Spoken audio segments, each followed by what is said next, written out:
만나서 반갑습니다. 재난의 시대를 살아가는 교우 여러분들에게 주님의 특별하신 은총이 함께 하시기를 바랍니다.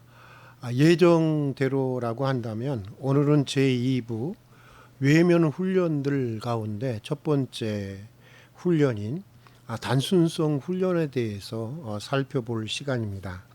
그러나 오늘은 잠시 쉬어 간다고 하는 의미에서 기독교 역사 속에 나타난 영적 성장을 위한 다양한 이 전통들에 대해서 알아보고자 합니다. 물론 그 연구자들마다 다르게 범주화할 수가 있지만 크게 보면 기독교 2000년 역사 속에는 5가지 전통이 영적 성장을 위한 전통이 있어 왔습니다. 하나는 관상적인 전통, contemplative tradition, 다른 말로 하면 기도의 전통이라고 할 수 있습니다. 또 성결의 전통, 영어로는 holiness tradition, 그 다음에 그 카리스마적인 전통, charismatic tradition에서 성령의 은사를 강조하는 전통이 있어 왔고요. 또 사회 정의적인 전통, 영어로는 social justice and social service tradition이라고 합니다. 그리고 또 마지막으로는 복음 전도의 전통, evangelical tradition 등 이렇게 지금 5가지로 이렇게 나누어서 볼 수가 있습니다. 이 관상적인 전통은 주로 기도와 묵상 생활을 통해서 하나님과의 일치를 향해서 나아가는 그런 경향을 가진 전통을 말하고 있습니다. 예를 들어 전통적인 수도원의 수도자들이 경우에 속한다고 볼 수 있습니다. 이러한 기도와 묵상의 전통은 여러 가지 장점이 있는데 대표적인 장점은 우리로 하여금 단지 지성적으로 이성적으로 믿는 신앙을 넘어서도록 이끌어 준다고 하는 데 있습니다. 20세기 대표적인 영성가인 그 토마스 머튼은 묵상에 대해서 이렇게 말하고 있습니다. 묵상적인 사람은 위험을 각오하고서 자신의 마음을 언어와 관념 너머의 사막에 내어놓는 사람들이다. 그 사막에서 우리는 벌거벗은 순수한 신뢰 속에서 하나님을 만나는 것이다. 그것은 마치 생각하기 때문에 내가 존재하는 듯한 강박관념으로부터 벗어나 우리 자신의 부족함과 한계를 인정하고 또 포기하는 것이다. 그러니까 이런 얘기입니다. 우리는 기도와 묵상 생활을 통해서 우리의 지성과 경험을 무한히 초월해 계시는 하나님을 만나고 또 경험하게 되고 또 그 무한하신 그 하나님 앞에 내 생각, 작은 내 주장, 내 경험, 내 지성을 내려놓고 이 종교적인 용어로는 서렌더라고 하는데 항복을 하게 된다고 하는 것입니다. 그리고 겸허하게 하나님의 뜻을 따르게 된다는 것입니다.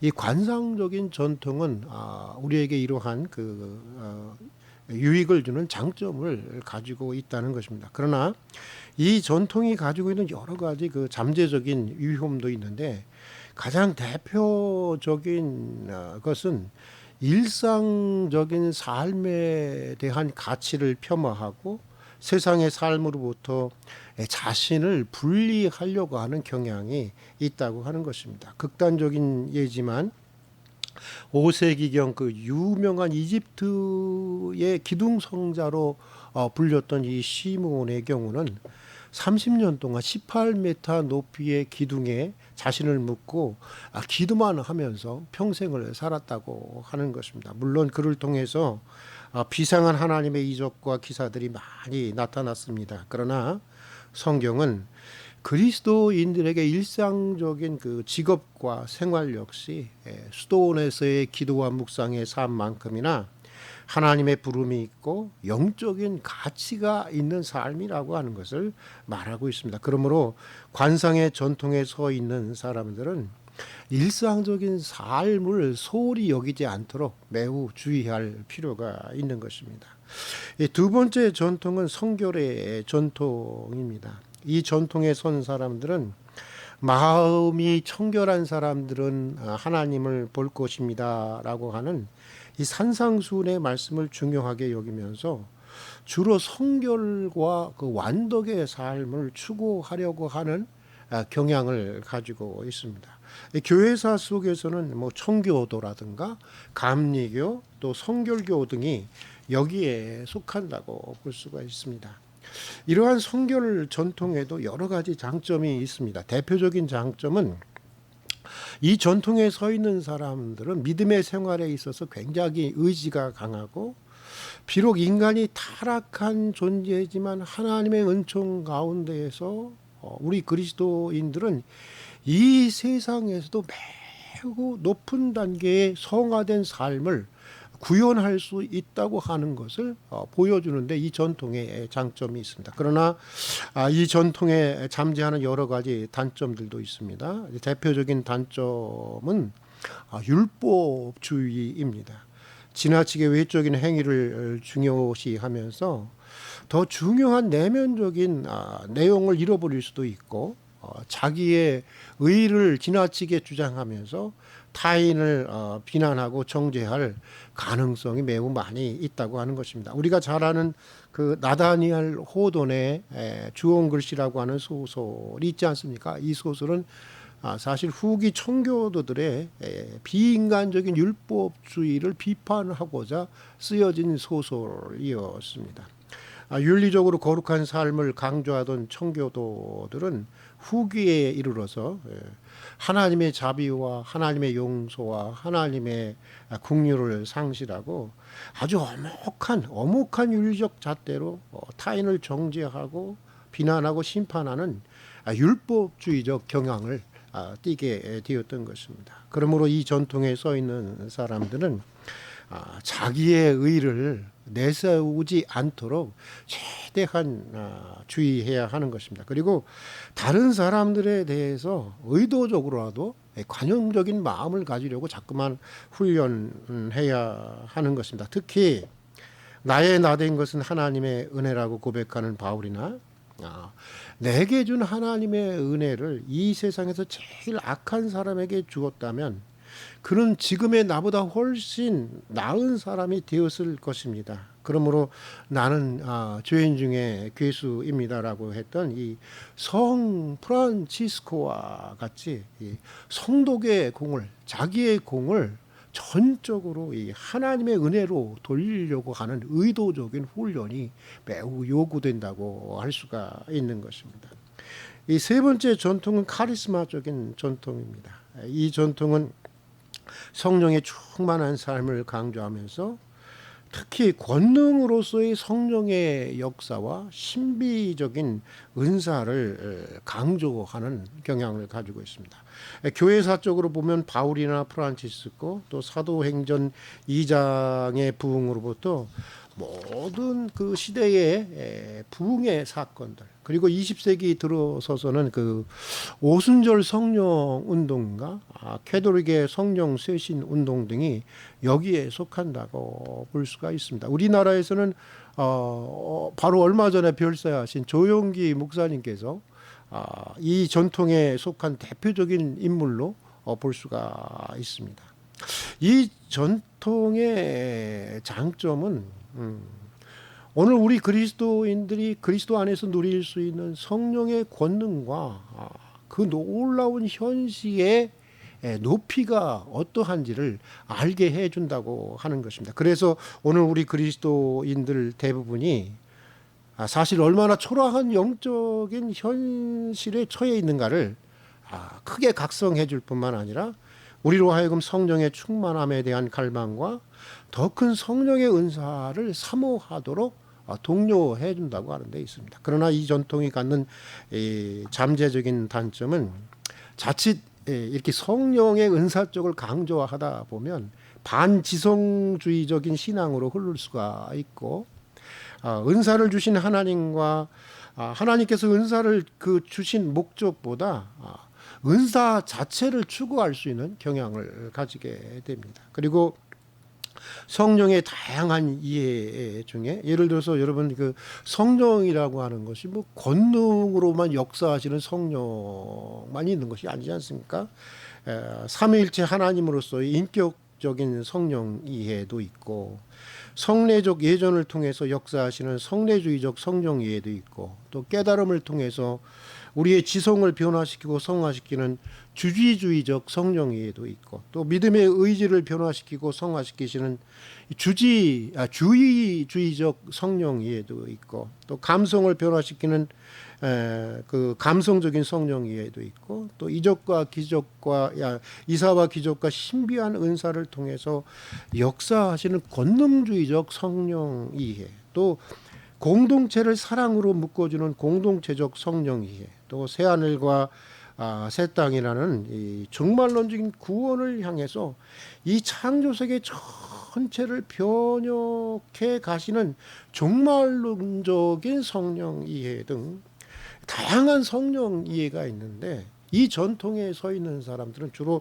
성령의 권능주의 이해만을 중요시하고 신비적으로 보이는 은사만을 은사인 것처럼 왜곡하는 경향을 가지게 되는 경우가 많이 있습니다. 로마서 12장과 고린도전서 12장에 보면 병 고치는 은사, 방언이나 방언 통역과 같이 이렇게 신비스럽게 보이는 은사만 은사가 아니라 자연스럽게 보이는 것들이 있지 않습니까? 섬기는 일, 가르치는 일, 위로하는 일, 구제하는 일, 긍휼을 베푸는 일, 이 모든 것들이 하나님의 은사라고 얘기하고 있는 것을 보게 됩니다.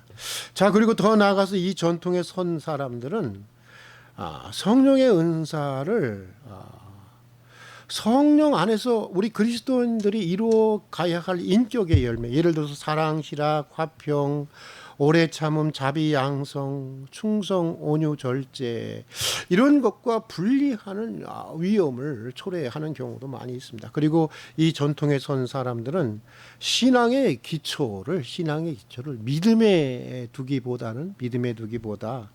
신비한 은사나 기적에 두려고 하는 경향들을 가지고 있습니다. 그러나 그럼에도 불구하고 이 전통은 교리적으로 화석화되어 가고 있고, 제도화된 현대 교회를 초대 교회와 같은 생명력과 역동성을 가진 교회로 회복하는데 매우 소중한 전통임을 우리가 분명히 알아야 하는 것입니다.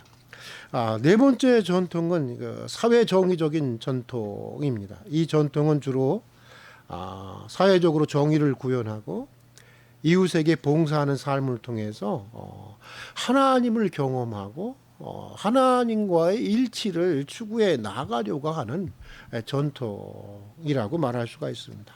구약의 예언자들이나 노예 제도를 폐지했던 영국의 웰버포스, 그리고 또 20세기 초 가난한 노동자를 위해 일한 도로시 데이, 히틀러에 저항한 본헤퍼, 또 20세기 중반 미국의 인종차별 정책에 대항했던 마틴 루터 킹 목사, 그리고 세계 평화를 위해서 일한 유엔 사무총장 다그 함마 슐트 같은 사람들이 여기에 속한다고 볼 수가 있습니다. 우리나라에서는 7, 80년대 민주화 운동을 하면서 많은 희생을 했던 신앙인들이나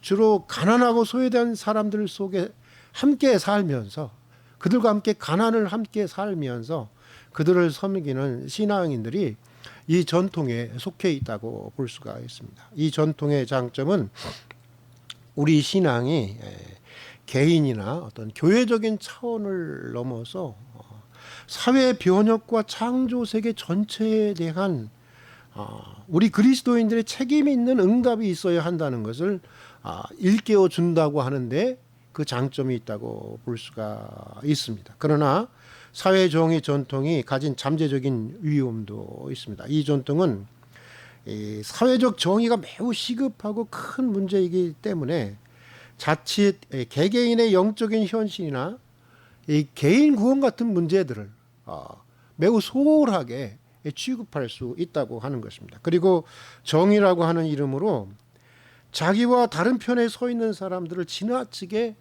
적대시할 수 있다고 하는 것입니다. 또한 무분별한 정치 현실 참여로 인해서 복음을 모든 이데올로기를 초월하고 그것을 하나님의 뜻에 맞게 변혁시켜야 할 복음을, 하나님의 복음을 한 정당이나 한 정파의 견해를 대변해 주는 정치 이데올로기로 변질시킬 수 있다고 하는 것입니다. 그래서 인간의 정치 이데올로기에 절대적인 신의 옷을 입히는, 우상화시키는 그런 우를 범할 수 있다고 하는 점도 이 전통에 선 사람들이 매우 주의해야 할 그런 것이라고 생각을 합니다. 이 다섯 번째 전통은 복음 전도의 전통입니다. 이 전통은 말씀과 설교 그리고 이 전도를 매우 중요시하는 전통입니다. 어떤 면에서 보면 이 캐톨릭은 예전을 통해서 영성을 형성하는 측면이 강하다고 보면, 우리 개신교의 경우에는 설교를 통해서, 말씀을 통해서 영성이 형성되는 측면이 강하다고 볼 수 있습니다.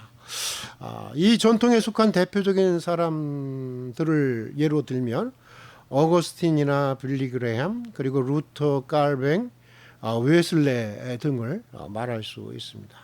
이 전통에 속한 사람들은 주로 그 말씀 연구나 또 전도 생활을 통해서 하나님을 만나고 하나님을 경험하고 또 자신의 그 영적인 삶을 형성해 가게 됩니다. 이 전통의 장점은 그 성경에 충실하면서 성도들을 복음 전도에 헌신하는 일꾼으로 세워가는 데 있습니다. 그러나 이 전통이 가지고 있는 잠재적인 위험도 있습니다. 가장 큰 위험은 지나친 그 교리 논쟁으로 빠질 그런 가능성이 있고, 그에 따른 분파주의와 교회 분리의 위험이 있다고 하는 것입니다. 이 전통에 선 사람들은 서로의 이 다름을 분열이나 반목이나 대립의 요소로 보기보다는 서로를 보충하고 서로를 정정하고 서로를 더욱더 풍요롭게 하는 다양성의 요소로 보는 신앙적인 훈련과 그런 태도를 갖는 것이 매우 중요합니다. 예를 들어서 마태, 마가, 누가, 요한 네 복음이 있지 않습니까? 이 네 복음 다 예수님의 생애에 대해서 기록하고 있습니다. 그런데 자세히 보면 각각의 그 복음서들이 각각의 자신들의 신앙 공동체 입장에 따라서 예수 그리스도에 대한 강조점이 서로 다르게 기술되고 있는 것을 보게 됩니다. 심지어는 네 복음서 사이에 서로 모순되고 갈등적으로 보이는 그런 요소들도 기록들도 있습니다. 그래서 이 고대 교회에서는 디아테사론이라고 하는 그 하나의 복음서를 만들어 보았지만, 결국 역사적으로 보면 교회는 그것을 채택하지 않았습니다. 비록 네 복음서 전통들 내에 서로 다르고 갈등되는 요소들이 있지만 그것을 통해서 보다 풍요롭고 완전한 그 복음을 읽어낼 수 있다고 보았기 때문이었습니다. 오늘날도 지나친 그 교리주의적 논쟁을 피하기 위해서는 이런 신앙적인 훈련과 태도가 요구된다고 볼 수 있겠습니다. 간략하겠지만 이제까지 성경과 기독교 2000년 역사 속에 노정된 5가지 영적 성장의 전통에 대해서 살펴보았습니다. 결론적으로 우리가 어떤 전통의 길을 걷고 있든지 어떤 전통에 서 있든지 우리만의 길이 절대적이라는 생각을 버리고 다양한 전통을 인정하고 또 전체를 볼 수 있는 균형적인 시각이 필요하다고 하는 것입니다. 그리고 내가 가진 영적 성장의 전통의 장점을 더욱 발전시키면서 또 그 전통이 가지고 있는 잠재적인 위험을 깊이 숙고해야 할 필요가 있다는 것입니다. 자, 오늘은 여기까지 하고 다음 시간에 예면 훈련 중 첫 번째 훈련인 단순성 훈련에 대해서 살펴보고자 합니다. 여러분 경청해 주셔서 감사합니다. 다음 시간에 찾아뵙도록 하겠습니다.